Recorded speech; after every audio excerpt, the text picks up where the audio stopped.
All right, so we're going to talk about application configuration management at the edge, how to tame thousands of deployment targets. And I am Cora Iberkleid. I am a developer advocate at VMware. And I am Maria Gabriella Brodi. I am a solution engineer at VMware. And both of us are co-leading and co-hosting the Cloud Native Meetup, New York. So if you are there by any chance, check our page and join. We also have... We have virtual events also, so no excuse not to come. We are looking to go through what is the problem, why we are thinking about all of this problem with configuration of many edge, the requirements, and introducing you to a set of tools, Carvel, that we are going to leverage, and show how we did it, like our proposal on why this looks nice with Carvel. So we are in a scenario where we have a lot of different locations where we want to deploy our software, and they are really different, like something in the cloud, some is an edge location with one server, some is bigger, and almost the same, even the one that have one server or the one that are different distribution center can have different type of hardware over there. So how does this affect the way we package things? So yeah, so things can be very different, right? So you can't just take the same YAML that you created for one deployment and apply it to every location, right? So there's things like capacity and hardware types, so certain configuration values might be different, but also a scanner might need one or two apps to function, while a cash register might need some others, and a full server might need a whole other set of applications. So we have variations in the configuration that encompass the subset of components that you need to deploy, plus maybe some common configuration and then some very specific configuration at the edge. So all of these things can change, right? Also, different locations might have different upgrade life cycles. And the other thing to consider is that we're pushing software to machines or places where you don't necessarily have an ops team at the ready to make changes or to respond to incidents, right? So we have to take that into consideration. So if we think about what kind of system do we think, like what's the ideal solution that we could think of? Well, let's start with lack of expertise. Lack of expertise means that we need to do as much as possible in a centralized way. And with zero to no touch, low touch to no touch deployment at the edge. So the central management actually also answers another need that we want to maintain track of what we are delivering at our edge location. So we need to have the central management. We need to allow for, not all of the applications need to go in all of the locations, so different mixes, different profile for this application. We need to do this in a way that we can keep scaling, adding application, adding edge location, and changing the way we are packaging things. And we also need to think about air gap scenario, because often enough, this edge location won't have direct connectivity. And of course, there is always more for all of the requirements and all of, but let's deal with this core. So what can we do? Like, do you have an idea? I do, actually. I think we should use Kubernetes. Kubernetes is going to give us already something that is declarative and self-healing. We want to make sure we're using GitOps. That'll help with that central management to have a declarative description of what we want, and we can drive it centrally. Of course, because we're going to have all of this declarative state, we need a tool that is actually really good at wrangling and manipulating YAML and slicing and dicing it. Because we need to know what we've deployed at all these locations and have very strict control over exactly what image gets running somewhere, we want to have a very clear way to track to register, lock, and track the bill of materials that we're delivering to the edge. And we want to do it, we want it a low touch, no touch, so it has to be true GitOps where it's automated, right? So, yeah. Yeah. And we can use Carvel tools. We are here to talk to you about Carvel. So the idea is that Carvel proposes this set of tools that are, each one is a single purpose. So one tool, it does one thing very well, that thing. And then and each tool you can use to build your workflow in order to manage the configuration and the deployment of Kubernetes. Easier. Yeah, so this slide is sort of visualizing those two concepts, right? That each tool has a single purpose. Carvel, for example, includes a tool called YTT. Its purpose is to process YAML, similar to Customize or Helm. And I would argue I'm standing here superior because it can do both the templating that Helm can do, and it can do the am I saying it backwards? It can do both templating and customizing, overlaying, sorry. The templating and the overlaying that both Customize and Helm can do. It can do both, and it's itself a programming language, so it's very powerful. Kbuild is a tool specifically to look for those images in your YAML and replace those with SHAs and produce the bill of materials that we're looking for that we can use as a lock, and as well as for information purposes.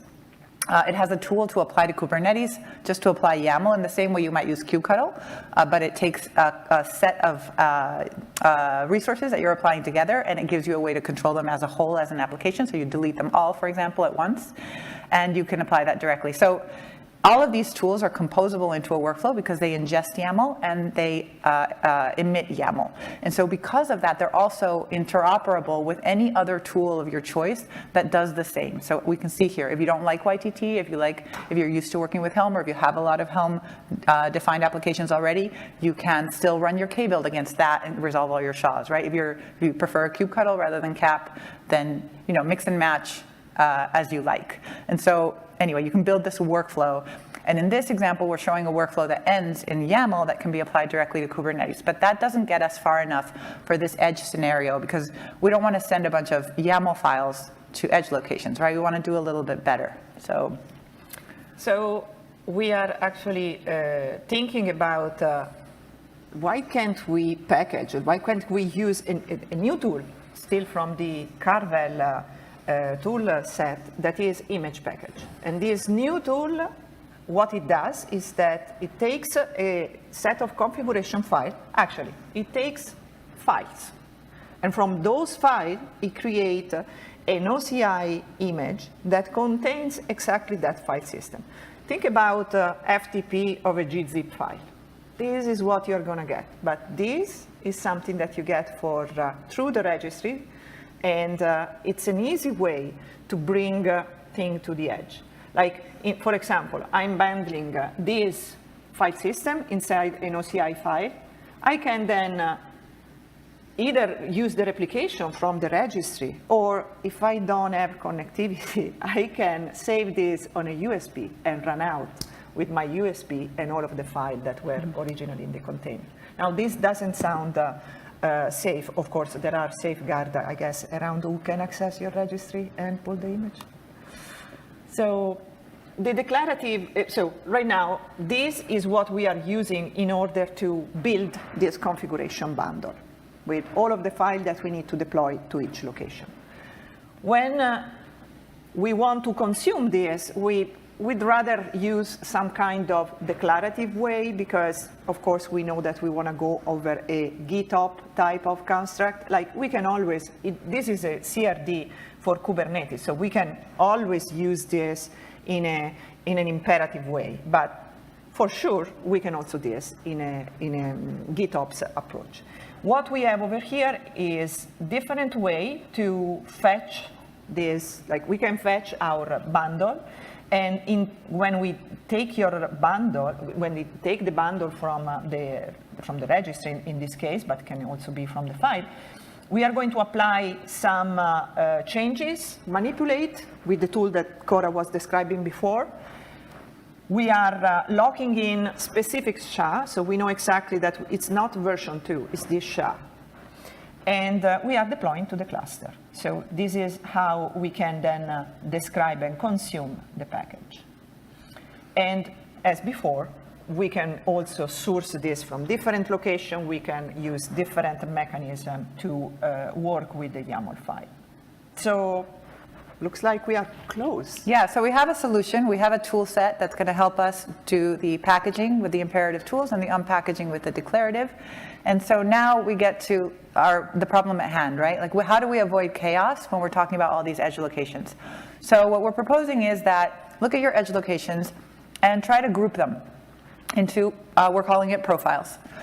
So here we're going to be working with, let's say, a large profile and a small profile. And the difference is that the large profile has the servers or the edge locations that match the large profile need to receive 2 applications. The one in the small profile only needs to receive a single application. And the single application that the small profile receives is actually the same source code and base configuration as the one that goes to the large profiles, but they have some slightly different configuration.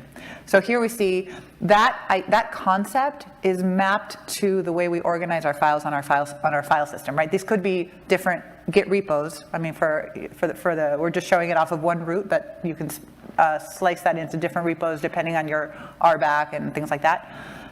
But you can see here, so for the Hello app application, for example, that is under both large and small profiles, what we would do is take that application, build the container image that's the actual runnable image. It has, of course, its default configuration. So if you're using Knative, maybe that's a Kservice.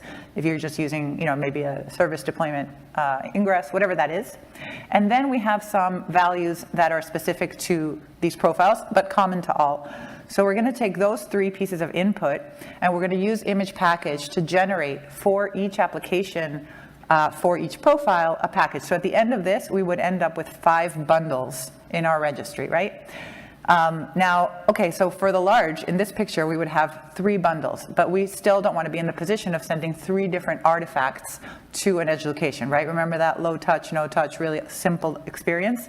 So, so Gabby, what can we do with those? Well, it looks like the idea of this profile match really well with the idea of creating a package repository, where the package repository contains all and exactly only those packages that need to go to that specific location. So this is an handy resource that we can bring to Kubernetes, a new CRD that allow us to take all of these packages, bundled together, and guess what? Now we can have another image package bundle that we are saving in our registry. And keep in mind, right, so as you see, so when we bundled the first bundle, we had a reference, of course, to the application image, that's our executable image. And now when we bundle together those, we have, again, references. We're basically bundling, we're taking a file system of YAML files, right, and making that distributable as an OCI image. So this package repo has these package definitions that now simply have a reference to those packages we had created before. So they are sort of recursively, we have an image package repository pointing to bundle images, and inside of those images, there are pointers to our application running container, right? And so the concept of image package allows us to recursively nest bundles in this way. Awesome. What is the experience at the edge then? Well, we have 2 resources that we are interested in. One is, what is my repository? And so that's the package repository, and the package install, because I received some kind of configuration, but here I need to customize that configuration. And over here, we put just a few simple parameters in terms of values, but we can do more. We can apply more YTT. We can process more those files that were coming in, and eventually be allowed to have the agility to also change components. Like, do I want to have really an ingress over here? Or maybe, no, you know what, in this location, I'm not deploying the ingress, so I'm going to remove the ingress component and just go with the node port approach. And the only other thing I'd add to this slide is think of it as the package repository is like the installers. Like, so when you're going to install a program on your computer, first you download the installers, and then you click on the installer to actually install. So the package repo contains your installers, basically, but it doesn't mean that you've installed. And then for every instance of the application you actually want to apply to Kubernetes, you create a package install. So yesterday, somebody compared it to an object and an instance, or installer and the installed application. But doing this with applying just this to the cluster doesn't result in a reconciliation. So can we do something? Yeah. So that last requirement that we had to really make this a GitOps process. So Carvel also includes a resource called an app, which is what allows you to subscribe to a Git repo or a source of truth. And as that changes, it reconciles to the state in the cluster. So, in this example, you could either point it to the package installs, and then as the location changes, maybe a value in their package install, then it would be reapplied. Or you could set it to the repository level, if you want new repositories published and you want the automation at that level. But the app allows you to subscribe to a source of truth and trigger that GitOps process automation. Good. So before we go to the final thoughts, maybe a demo? All right. So let's start to package this application for distribution. So first, let me show you that in our, I need to, what it is this? Need to, show my Git, my GCR, and right now in our registry, there are the giant application, like these are the application built, and we only have one package that has been built for a giant application. So what we are going to do is to build the other application, the hello world application, add the package of the hello world application, and create a repository with this. So first of all, we need also to, let's look at this. Look, we have some external references. So we are using Vendir, that is another cool tool from Carvel that allows you to import third-party software that has been distributed through YAML. So then, so that we can see here how we have our configuration on this. So basically what we're saying here, we didn't mention this tool before, but part of Carvel includes a tool called Vendor, which allows you to vendor software in. So we own the code for Hello App, but app has a dependency on Redis. And so we've chosen a Redis provider, and of course, because we want to deploy that to Kubernetes, all we need is some Redis config files. So we're using Vendor to point to a Git repo that we don't own, copy those files into our repo, and then with YTT, we could apply overlays to that. And that's a really good way to think about overlays versus templated values, right? You want to apply overlays on YAML you don't own because you can't introduce placeholders there for new values. So we've used Vendor to copy in these Redis configure files that we're taking from a third party. And so we are checking, and okay, great. There is a Vendir configuration. We are taking it new, and at this point, we want to look at all of the configuration file, and we have an overlay file, an overlay directory, and a values directory. In the overlay, that app YAML contains the overlay for the application. So this is the manipulation that is done. Let's take a look at. Notice also that the directory name starts with profile home, right? So here, we've taken the base configuration and we're adding to it what is specific for the common configuration for all large target deployments. Let's take a look, for example, at the values. Hello app. Hello app, sorry. Hello app. For one thing that's not scripted, I'm going to make a mistake. Values, not YAML. Okay. Values. I think if you just copy paste that. Oh, yeah. Sorry. It's. Oh yes, because it is. Cat. Hello. All values, and then again values. Not YAML. Okay. Here we have the values that we can override for this one, but we can also check on the overlay and see all of the YTT overlay that we can write. I think we just changed the number of replicas for this example. So, and it's going to be a lot of YAML when you have a lot of changes that you want to do to your application, and a lot of application that you need to distribute, and different profiles. So, of course, all of this, it's better to have some kind of tool that allows you this automation on top of it. Now, let's talk about K-building. Yeah, so basically we've got all this YAML, right? And I mean, you don't want to look through it to see what images there were. So K-build gives you a really easy way to comb through it and say, hey, there's 3 images referenced in your YAML. And 2 of them are from Redis. We have a Redis leader and a Redis follower. And 1 is the Hello app that we built.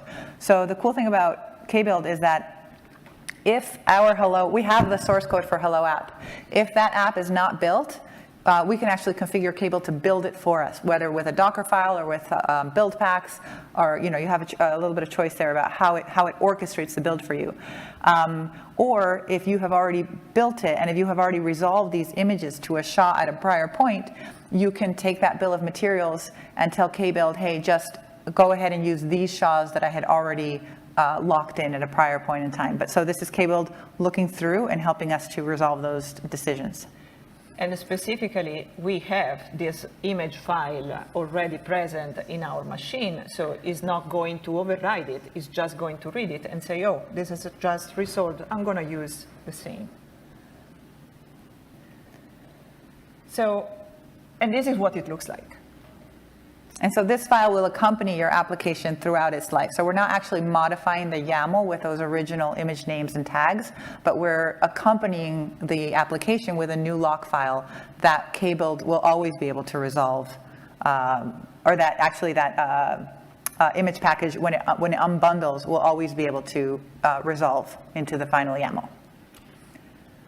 Okay, now let's bundle all of these bunch of files and push that to our registry. So as we push this, now we have a new LG Hello application bundle. So if we refresh, now we have 1 more. Yay! So seriously, if you ever have big files, if you don't, like, this is the new FTP, image package push and image package pull. That's your new FTP. And again, as far as I'm concerned. Yeah. And again, if you want to take a look, let's just pull this thing back and run a tree and see that that's exactly our directory that we were bundling. But look, which values can I configure? Oh yeah, so this is the other cool thing. So the original, the original application, as we said, has its own configuration, but one of the files that it has is a schema file that describes all of the variables in the configuration. And so if you think about it from the point of view of a consumer, because we already applied some customization, right? We took the base app and we applied the values that we want to be common for all large deployments. So if we didn't have that original schema describing all of the configurable values, we might lose that information, right, as we fill in values over placeholders.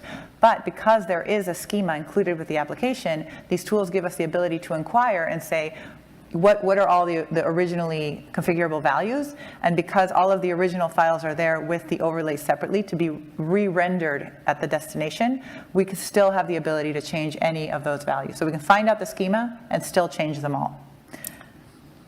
And the schema is given as an open API 3 format that you can then use and simply fill in the values that you want.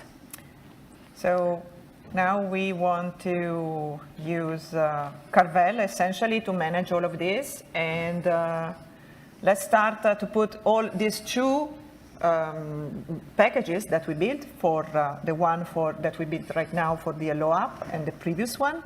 And let's create a package. So we can give some metadata for this package, great.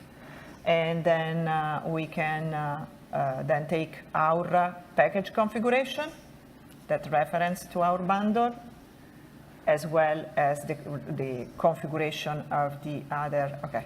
So we have as well as the configuration of the other application that we want to bundle together. So when we look at the definition of the hierarchical structure, you can see that we have the giant application, the Hello app application, and this 1.0.0 YAML contains the package definition. And so let's see. Yeah, this is the transition between imperative to declarative, right? We built it imperatively, and now we're describing it. We built an image imperatively, and we pushed it to a cluster, to our registry, and now we're defining it declaratively so we can pull it into Kubernetes. So again, we always build a package bundle because we are distributing everything through that. And so this is what we have done now. We also have our repository over there as a bundle. Perfect. Now, on the target location, we want to do the installation. And so we have our package repository resource that we were looking at before. We apply this to the cluster. And then and we are doing this using KApp, because KApp give us also the opportunity to bundle all of the resources that come with this, like to treat that as a one. And it starts this reconciliation, and so it starts applying the changes that come from that resource. So that step was essentially the download of the installers, right? We create the package repo resource in our cluster, pointing to that bundle that has both Hello App and Giant App inside of it. So now we've got the installers. So we can see that we have a menu of packages that we can install, but none of these packages has been installed just yet. Because to do that, we need another resource that is, I think I cannot do this, is the package, okay, let's look from here. Okay, is the package install. The one that says, I want to install this package, and I want to use this variable and this overlay to change the YAML so that it's configured properly for my location. And the thing we were talking about before of being able to inquire what the schema was and get that open API response back, you would use that to build the secret here that would contain your location-specific values. So now we can apply this, or we can save all of this in a repository, here, okay, where we have the package installed for the different application that we want to deploy at this location. And then when we show this during the slides, this app, this is the way to create a subscription to a source of truth. So we're using, in this example, we're using this app resource to point to our package install files. But we could have chosen to create a resource that pointed to a package repository definition as well. But this is the model we went with. So once we apply this app to the cluster, it's going to be checking that Git repo. So whatever changes you make, if you change the value, for example, or anything that you change, it'll pull down into the cluster. So it'll automate the installation of the packages for us. So if we want to change something, exactly, we will go to the Git and change the value over there.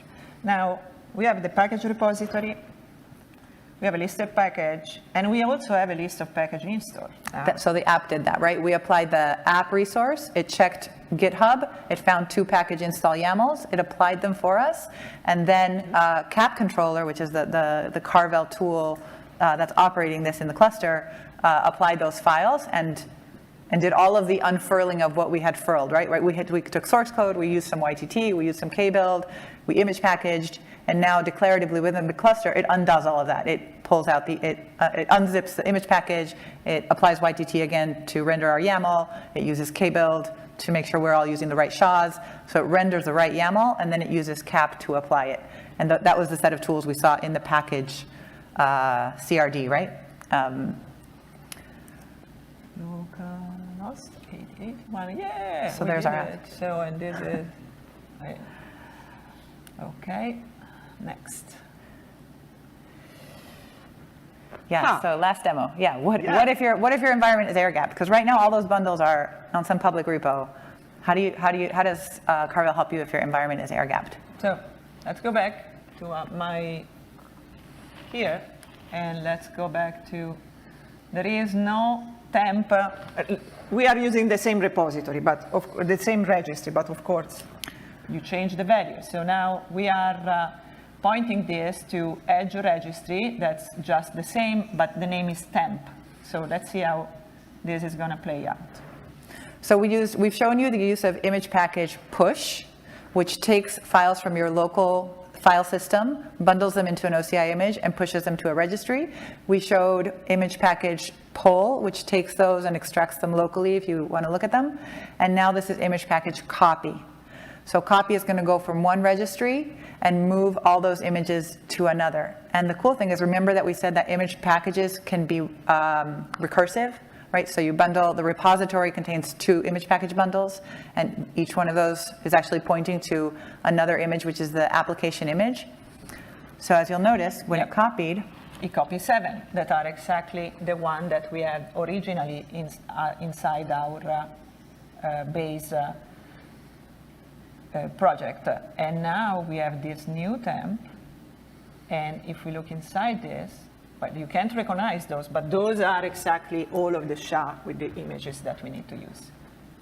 And last thing, but probably one of the most important, is that we don't have to change our, let's pull down now this new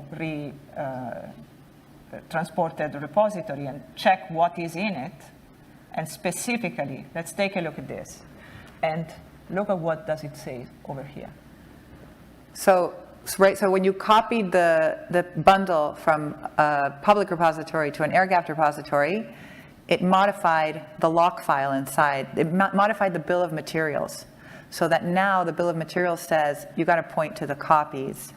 And so now all of the YAML will be rendered with the air-gapped copies of the images for all of the images that were referenced.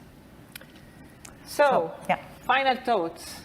It is possible to, using Carvel, and specifically with using Kubernetes, we have this opportunity to manage everything as a configuration. This is true at this point, everything that we did in this package, building this package repository for any type of situation, not just edge. You can deploy your software, you can deliver your software to a third party for them to install.